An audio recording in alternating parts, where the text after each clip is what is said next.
Kenapa lo nggak bilang ke gue? Lo peduli apa sih sama nyokap gua? Hah? Lo peduli apa? Nggak ada urusan sama lo. Nyokap gua di ICU gak ada urusan sama lo sama sekali. Coki, nyokap lo di ICU, Coki. Gua bilang nggak ada urusan sama lo. Nyokap gua di ICU. Sekarang gua kesini untuk nuntut bokap lo. Tuh suratnya. Coki, tolong lo jangan kayak gini. Masalah ini.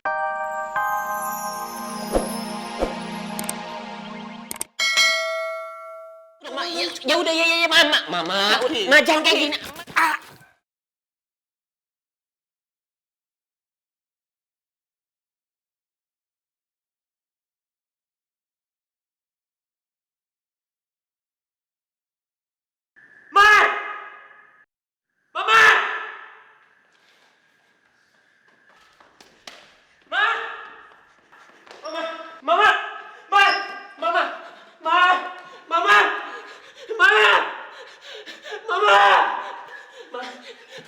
Aku mau ke rumah sakit ya. Mama, aku mau ke rumah sakit ya. Ayo, Ma.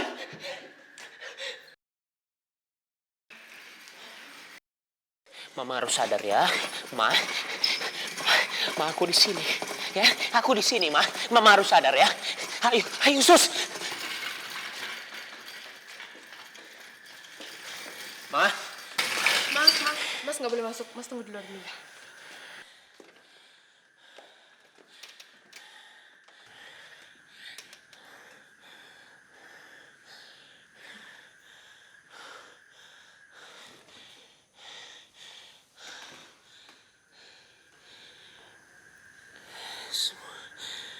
Semua gara-gara gua.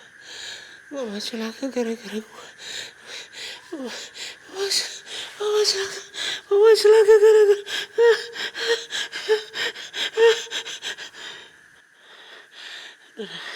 Enggak, semua ini gara-gara papa. Oh iya, gara-gara papa nyakitin mama. Kalau emang papa nggak nyakitin mama nggak akan celaka, mama nggak akan jatuh dari tangga. Semuanya ini gara-gara papa. Papa harus kebayar semuanya. Masuk ya. Kalau keluar dari sini, Mas. Mas nggak boleh masuk sini lagi. Saya anak pertama dari keluarga Utomo. Saya berhak berada di sini. Lu tuh ngapain sih? Ada apa ini? Coki, tolong. Lo nggak boleh lagi ke tempat ini. Lo sudah tanda tangani surat perjanjian. Kalau lo nggak akan pernah mengganggu lagi keluarga Utomo. Tolong. Gua kesini bukan untuk diri gua kok. Gua kesini karena mama gua menuntut orang yang sudah meninggalkan dia dalam keadaan mengandung. Nih, surat tuntutannya, ya. Nih.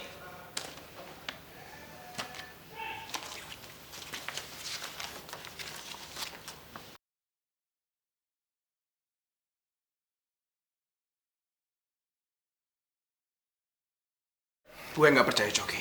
Lo bisa aja masukin tanda tangan ini. Gue nggak percaya. Lo itu asli semuanya, lo lihat aja. Orang asli juga gimana sih lo?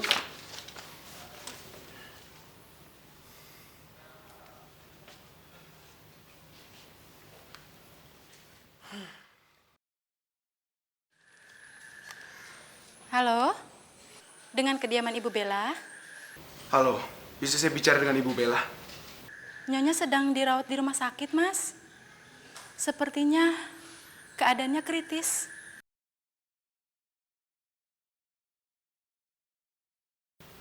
Nyokap lo ada di rumah sakit. Kenapa lo nggak bilang ke gue? Lo peduli apa sih sama nyokap gua? Hah? Lo peduli apa? Nggak ada urusan sama lo. Nyokap gua di ICU gak ada urusan sama lo sama sekali. Coki, nyokap lo di ICU, Coki. Gua bilang nggak ada urusan sama lo. Nyokap gua di ICU. Sekarang gua kesini untuk nuntut bokap lo. Tuh suratnya. Coki, tolong lo jangan kayak gini. Masalah ini kita bisa bahas nanti. Gue harus jengukin nyokap lo. Gue kenal sama nyokap lo. Tolong, kita ke rumah sakit sekarang. Ayo, Coki, tolong. Dari laporan yang aku terima via email ini, sepertinya pekerjaan Arka sangat baik. Hari ini adalah hari pertama Arka mulai kembali bekerja setelah dia hilang ingatan. Papa! Mama mau izin ya. Mama sama Poppy mau ke Bogor. Mau ngapain Ma ke Bogor? Mama mau ajakin Poppy berobat. Kasihan Pak, biar gagapnya hilang. Memangnya ada dokter yang seperti itu? Ya ada lah Pak, aduh Papa nggak gaul banget deh. Ada dokter tradisional, ada terapinya juga. Terapinya terapi tradisional. Pak, Poppy kan sebentar lagi jadi calon menantu kita. Jadi kasihan kan kalau bicaranya gagap terus. Iya kan Pak? Setuju ya? Ya sudah Ma. Kalau begitu, Papa doakan semoga pengobatannya sukses dan lancar. Amin. Makasih banyak ya Om. Kalau gitu Poppy permisi dulu. Pak, pergi dulu ya. Iya. Ayo Poppy.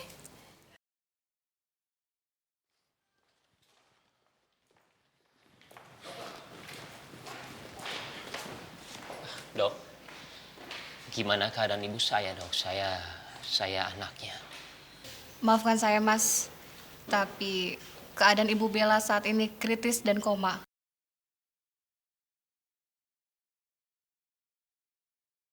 Saya permisi dulu, Mas ya.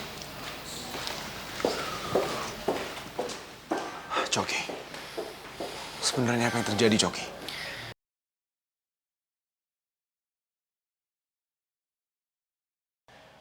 Mama jatuh dari tangga. Dan kepalanya kebentur.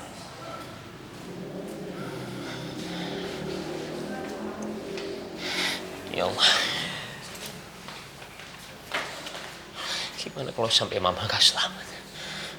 Coki, insya Allah nyokap lo akan cepat melewati masa kritisnya ya.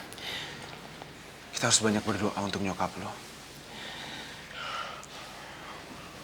Aku telepon Papa dulu.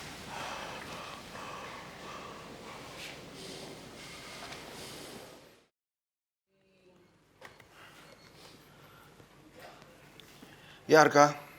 Halo Pak. Pak, ini sekarang Arka sama Coki lagi di rumah sakit. Tante Bella masuk ICU. Keadaannya kritis dan koma. Astagfirullahaladzim. Bella koma dan kritis. Iya Pak, kata Coki, Tante Bella jatuh dari tangga. Dan kepalanya terbentur keras. Di mana rumah sakitnya? Papa segera ke sana. Oke Pak, Arka akan segera WA alamatnya.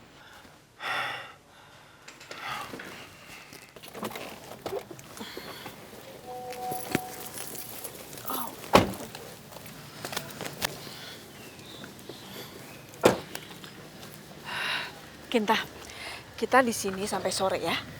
Kita santai-santai aja. Nanti sampai di rumah kamu bicaranya harus lancar lagi. Bilang aja terapinya sudah berhasil ya. Beres Tante. Aku bener-bener gak sabar. Pasti Arka bakalan makin sayang deh sama aku. Udah gitu, pasti sekarang Arka gak bakalan malu lagi kalau jalan berduaan sama aku. Pastinya. Ayo, ayo, ayo. Mbak Kinta? Kamu Mbak Kinta kan? Sial, dia kan suster bayaran aku yang waktu itu aku masukin Naura ke rumah sakit jiwa. Kenapa bisa ketemu dia di sini sih? Kok rambutnya pendek? Penampilannya kenapa sekarang begini Mbak Kinta? Aduh, aku harus jawab apa? Siapa sih perempuan ini? Mbak Kinta kenapa diam aja? Shh, kamu tuh bisa diem gak sih? Tante, orang ini adalah suster bayaran yang waktu itu Naura aku masukin ke rumah sakit jiwa. Iya, memang benar. Dan saya juga lah yang membebaskan Naura dari rumah sakit jiwa itu. Kamu bener-bener pengkhianat ya? Naura itu tidak gila sama sekali. Dan Mbak Kinta itu sudah keterlaluan menyakiti Naura seperti itu. Saya tahu, pasti Mbak Kinta sedang menyamar seperti ini untuk menyakiti Naura lagi. Iya kan? Lihat aja, saya akan ceritain semua ini ke Mbak Naura. Tunggu. Kamu lagi perlu duit berapa? Kamu bilang berapa aja yang kamu mau, saya bakalan kasih kok. Saya nggak mau duit dari Mbak. Itu adalah uang haram. Lepasin! Ini gimana? Aduh gimana nih Tante, ini bahaya banget. Dia bakalan kasih tahu semuanya ke Naura. Dia kan tahu aku ini Kinta, Tante. Kamu serius, Kinta? Jadi suster yang kamu sewa waktu Naura di rumah sakit jiwa itu melihat dan mengenali kamu sebagai Kinta? Iya Pak, dan yang lebih parahnya lagi, suster itu mau ngasih tahu semuanya ke Naura. Dan dia berhasil kabur tadi. Tapi kamu tenang dulu. Karena suster itu belum tahu alamat Naura di mana. Dan dia pasti nggak akan bisa lebih cepat untuk memberitahu Naura. Sementara itu, Papa akan cari tahu di mana alamat suster itu dan urus semua.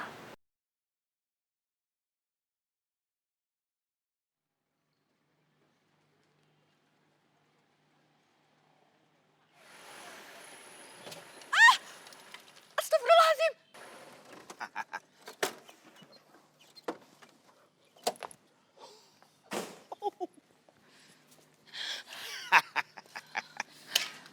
Bang Jaja, kenapa Bang Jaja bisa di sini? Apa kabar Naura? Kamu itu nggak bakalan bisa lari dari Bang Jaja.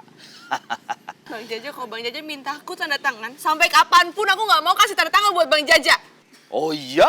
Ah, bagaimana kalau